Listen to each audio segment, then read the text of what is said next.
சிவாய.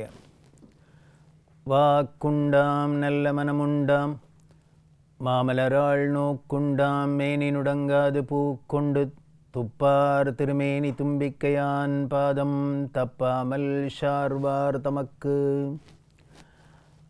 அரண்நாமம் 1000 பசுபதியாக இருக்கிற அந்த சிவபெருமான் எல்லா உயிர்களுக்கும் எல்லா ஜீவராசிகளுக்கும் காரணமாக இருக்கக்கூடிய பாதுகாவலராக இருக்கக்கூடிய அந்த பசுபதியான சிவபெருமான் அவரோட பெருமை என்ன, அவர் வேற என்ன பண்ணினார் அப்படிங்கிறத 410வது திருநாமம் சொல்கிறது. ஓம் மகா கர்த்ரே நமஹா அப்படின்னு இருக்கு. அப்படின்னா இதோட பொருள் என்ன அப்படின்னா, மகாபூதங்கள் அதை உருவாக்கியவர் அப்படின்னு. என்ன மகாபூதங்கள்? ஐம்பெரும்பூதங்கள் பஞ்சபூதம் அப்படின்னு சொல்கிறோமே. இந்த பஞ்சபூதங்களும் யாரால் உருவாக்கப்பட்டது, எதை கொண்டு உருவாக்கப்பட்டது? அது எல்லாத்துக்கும் காரணகர்த்தா இவரே. அதனால் மகா கர்த்ரே நமஹா அப்படின்னு சொல்லியிருக்கு. அதில் ஆச்சரியம் என்ன அப்படின்னா, பஞ்சபூதங்களையும் உருவாக்கினவர், ஆனால் அந்த பஞ்சபூதங்களும் அவரே தான். எதை கொண்டு உருவாக்கினார் அப்படின்னா, இப்போ இவருக்கு அந்நியமாக இன்னொரு ஏதோ ஒரு சாமான் இருந்தது, அதை வச்சுன்னு இவர் பண்ணினார் அப்படின்னாக்க அந்த பரம்பொருள் அப்படிங்கிறதோட அந்த தத்துவமே அடிபட்டு போயிடும். ஏன்னா இதுக்கு அந்நியமாக இதுக்கு வேற ஒன்றுமே இல்லை அப்படின்னாக்க அப்புறம் இதெல்லாம் எப்படி பண்ண முடியும்னார். அதுவே தான் பஞ்சபூதங்களாகவும் விரிஞ்சுது.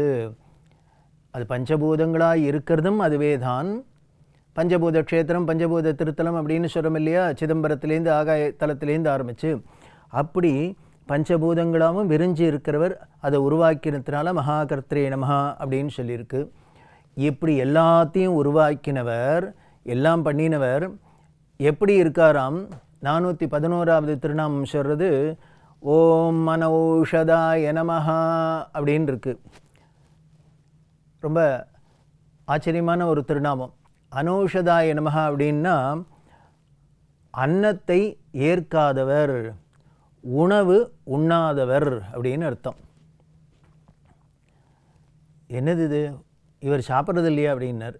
இல்லை, இவர் உணவு எடுத்துக்கிறது இல்லை. அப்படின்னா, சார் நாங்கள் தினம் பூஜை பண்ணுறதையெல்லாம் சுவாமிக்கு வடை பாயசம் தயிர் சாதம் புளி சாதம் எல்லாம் படைக்கிறோமே, நிவேதனம் பண்ணுறோமே, அப்போ அதெல்லாம் எங்கே போகிறது? அதை நாங்கள் பிரசாதம் அப்படின்னா நாங்கள் பெருசாக கொண்டாடுறோம். அப்போ இதெல்லாம் எங்கே போகிறது அப்படின்னா, அங்கே தான் விஷயம். நிவேதயாமி, நிவேதயாமின்னாலே என்ன அர்த்தம் அப்படின்னார், அறிவிக்கிறேன்னு அர்த்தம், காட்டுறேன்னு அர்த்தம். அப்படின்னா என்ன? சாமி நான் இன்றைக்கி தயிர் சாதம் புளி சாதம் வடை பொங்கல்லாம் பண்ணியிருக்கேன், காமிக்கிறேன் அப்படின்னு தான் அர்த்தம். நிவேதயாமி அப்படின்னுட்டு நான் காமிக்கிறேன் அப்படின்னுட்டு நீங்கள் ஏன் சாப்பிடல அப்படின்னா, நீ சாப்பிடுன்னு சொல்லலேன் பெறவர். அப்போ எப்படி காமிக்கணும் அப்படின்னு, அப்படி காமிக்கிற அந்த அன்னத்தை பார்த்தே திருப்தி அடையக்கூடியவர், நிறைவடையக்கூடியவர் அப்படின்னு அர்த்தம். எப்படி அப்படின்னார், இதுதான் தாயுள்ளம். அம்மையப்பன் அப்படின்னு சும்மா சொல்கிறோம். இந்த வீட்டில் அம்மா என்ன பண்ணுறா, என்ன எல்லாம் விதமாக பண்ணிவிட்டு குழந்தைகள்லாம் இருந்ததுன்னா குழந்தைகள்லாம் சாப்பிட்றத பார்த்தே இந்த அம்மாவுக்கு வயிறு நிறைஞ்சுடுறது. எதனால்? மனசு நிறையறதுனால வயிறும் நிறைஞ்சுடுறது. எந்த அம்மாவானும் இல்லை எனக்கு போக தான் மீதி தான் உங்களுக்கெல்லாம் தருவேன் அப்படின்னு யாரான்னு சொல்லுவாளா? இல்லை, அப்படி கொஞ்சம் இருந்தால் கூட குழந்தைகள் கேட்டுது அப்படின்னா பரவாயில்ல நீனே போட்டுக்கோ, நீ சாப்பிட்டாலே எனக்கு திருப்தி தான் அப்படின்னு தானே அம்மாலாம் சொல்கிறா. அப்படின்னா அண்டச்சராச்சரத்துக்கும் அம்மையாக இருக்கிற அப்பனாக இருக்கக்கூடிய அவருக்கு எப்படி இருக்கும்? எல்லாத்தையும் தானே உண்ணணும்னா இருக்கும்? இல்லை. அதனால் இந்த உலகத்தில் இருக்கிறது அத்தனையும் எவ்வளவெல்லாம் படைச்சிருக்கார், சாப்பிட்றதுக்குன்னே எவ்வளவு படைச்சிருக்கார். எத்தனை விதமான தானியங்கள், எத்தனை விதமான உணவு வகைகள், எத்தனை விதமான பழங்கள் கரிகாய்கள் என்னெல்லாம் படைச்சிருக்கார். இது அத்தனையும் யாருக்காக படைச்சார்னார்? தன்னால் படைக்கப்பட்ட இந்த உலகத்தில் உள்ள ஜீவர்களுக்காக, ஜீவராசிக்காக. அதனால் இவர்கள் சாப்பிட்டாலே அவர் சாப்பிட்டாப்புல தான். அதனால் அவர் எடுத்து வாயில் போட்டுட்டு வயிற்றுக்குள்ளே போய் தான் அவருக்கு நிறையணுங்கிறது இல்லை. அதெல்லாம் பார்த்தாலே போகிறோம். அப்போ எதுக்கு நிவேதனம் பண்ணணும் அப்படின்னார், அவரோட அருள்னால நமக்கு இன்னைக்கு படி அளந்திருக்கார், நமக்கு இது கிடைச்சிருக்குங்கிறத அறிவிக்கிறது தான். அதனால் அன்னத்தை பார்த்தே திருப்தி அடைஞ்சிடுறார். இப்படி நாம் சாப்பிட்றதும் என்னன்னார், கீதையில் கிருஷ்ண பரமாத்மா இன்னும் க்ளீனாகவே சொல்லிட்டார். அகம் வைஸ்வானுரோ பூத்வா பிராணீனாம் தேகமாஸ்ரிதம் அப்படின்னு எந்த ஜீவராசிகள் எதை தனக்கு பசின்னு உள்ளுக்குள்ளே போட்டுண்டா கூட வயிற்றுக்குள்ளே போச்சுன்னா அதில் உள்ளுக்குள்ளே ஒரு அக்னி இருக்குது, ஜடராக்னி ஜடராக்னி அப்படின்னு ஒன்று. அதனால தான் ஜெரிமான் ஆறுது. அந்த அக்னியே நான் தான் பாங்கிற.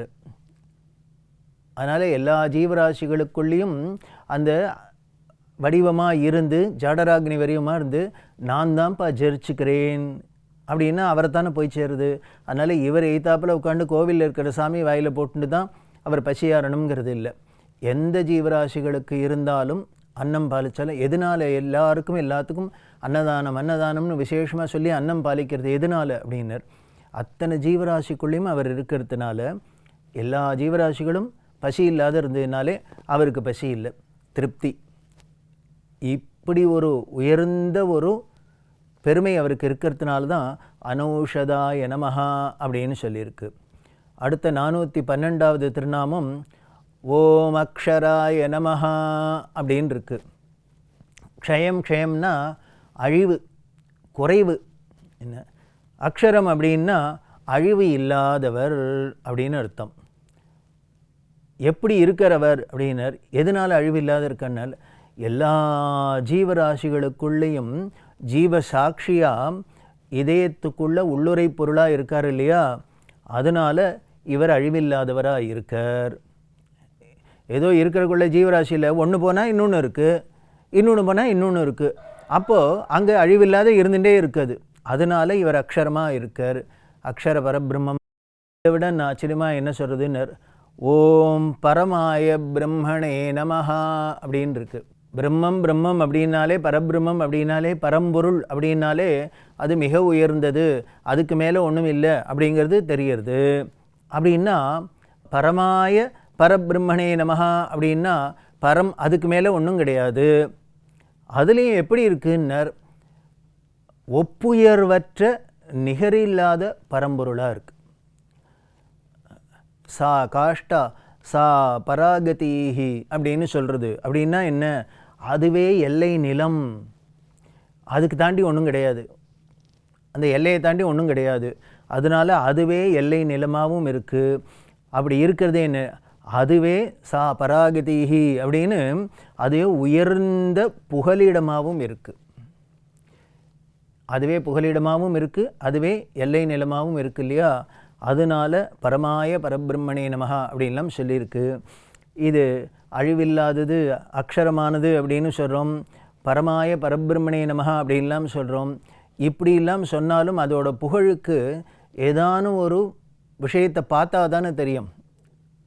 இவர் எப்படியெல்லாம் அந்த அருள் செஞ்சு எல்லை இல்லாத ஒப்புயர் இல்லாத நிகரில்லாத பரம்பொருளாக இருக்கார் அப்படின்னு பார்க்கணும். அப்படின்னா 63 நாயன்மாரில் ஒருவர் தண்டியடிகள் அப்படின்னு. இவர் ஆர்வம்னு சொல்லக்கூடிய திருவாரூரில் இருந்தார். இவர் செங்குந்தர் அப்படிங்கிற வகுப்பை சேர்ந்தவர். இவருக்கு பிறவியிலேயே கண் பார்வை கிடையாது. கண் பார்வை கிடையாதுன்னா பெரிய குறை அப்படின்னா நம்ம நினச்சிப்போம்.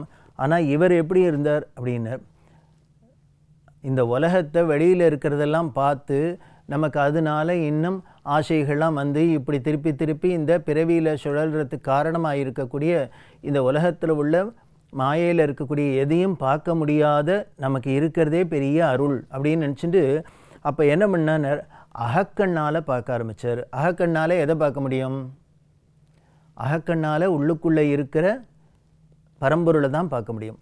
அப்படி இருக்கக்கூடிய அந்த சிவபெருமான்கிட்ட தியாகேச பெருமான்கிட்ட அப்படி ஒரு பக்தி, அப்படி அது உள்ளுக்குள்ளேயே பார்த்து அதை சந்தோஷப்பட்டுருக்கார். இது எதுக்காக சேக்கிழார் பெருமான் சொல்கிறார் அப்படின்னார், வேறு ஒன்றும் இல்லை, நமக்கு ஒன்றே கண்ணு தெரியல காது கேட்கல அப்படின்னு நமக்கு ஏதானும் உடம்பில் ஒரு ஊனம் இருந்தது அப்படின்னா அது ஒரு பெரிய குறையாக இருக்கும். ஆனால் இதை மாதிரி அடியார்களுக்கெல்லாம் எப்படி இருந்ததுன்னு, இது இல்லையா அதனால் வர கஷ்டம் போச்சு, அது இல்லையா அதனால் வர கஷ்டம் போச்சு அப்படின்னு எப்படி திருப்தியாக இருந்தா, அதுன்னா அங்கே ஆச்சரியம்.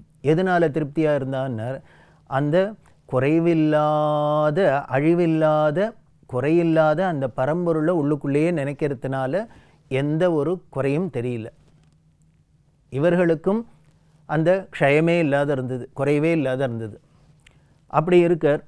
இப்படி புறக்கண்ணாலேயே பார்க்குறதுக்கு வேறு ஒன்றும் இல்லாதனால இவர் என்ன பண்ணினார், திருவாரூரில் கமலாலயம், அந்த கமலாலயத்தில் இந்த அமணர்கள்லாம் எல்லாரும் சுற்றி வர அவர்கள்லாம் கொட்டாயெல்லாம் போட்டுன்னு எல்லாம் பண்ணி குளத்தை ஆக்கிரமிச்சா.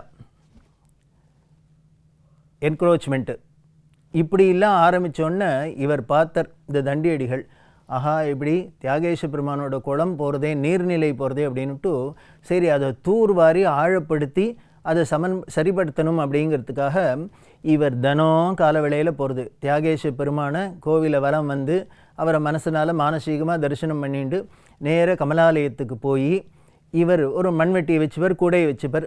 அடியில் இருக்கிற அந்த தூர் மண்ணெல்லாம் வாரி வாரி வாரி அத்தனை படியும் ஏறி வெளியில் கொண்டு கொட்டுறது, இப்படியே பண்ணியிருந்தார். சரி, இப்போ நமக்கு ஒரு சந்தேகம் வரும், இவருக்கு தான் கண்ணு தெரியாது, எப்படி படி ஏறி இறங்கி கொட்டுறது அப்படின்னா, அதுக்காக இவர் என்ன பண்ணார், அங்கங்கே கோலை நட்டு ஒரு கயிறு பிடிச்சி வச்சுருந்தார், கட்டியிருந்தார்.